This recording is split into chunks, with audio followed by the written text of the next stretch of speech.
Piala Suratin U13 dan U17 tahun ini menjadi ruang pembinaan sekaligus panggung bagi pesepak bola muda di Sumatera Selatan. Asprof PSSI Sumsel menilai kekuatan sepak bola di 17 kabupaten dan kota kini mulai merata dengan munculnya banyak talenta potensial. Sejak kompetisi bergulir pada pertengahan Agustus, Asprof telah menurunkan tim pencari bakat untuk memantau pemain-pemain muda yang menjanjikan. Beberapa nama dinilai memiliki talenta dan prospek untuk berkembang lebih jauh ke jenjang yang lebih tinggi. Kalau saya perhatikan dari beberapa kali saya perhatikan terutama U17 ini sebetulnya merata ya, sudah cukup merata, terutama yang ada mereka berkompetisi di Palembang seperti PS Tria, PS Palembang. Karena anak-anak ini kan semuanya sama gitu. Jadi hanya bermain klubnya yang berbeda.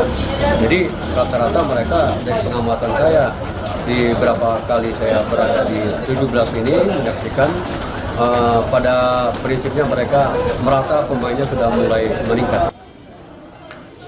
Pada edisi 2025 ini, Piala Suratin diikuti 7 tim untuk kategori U17 dan 13 tim di kategori U13, menandai semangat pembinaan usia muda yang terus tumbuh di Sumatera Selatan. Nur Muhammad, Kompas TV, Palembang, Sumatera Selatan.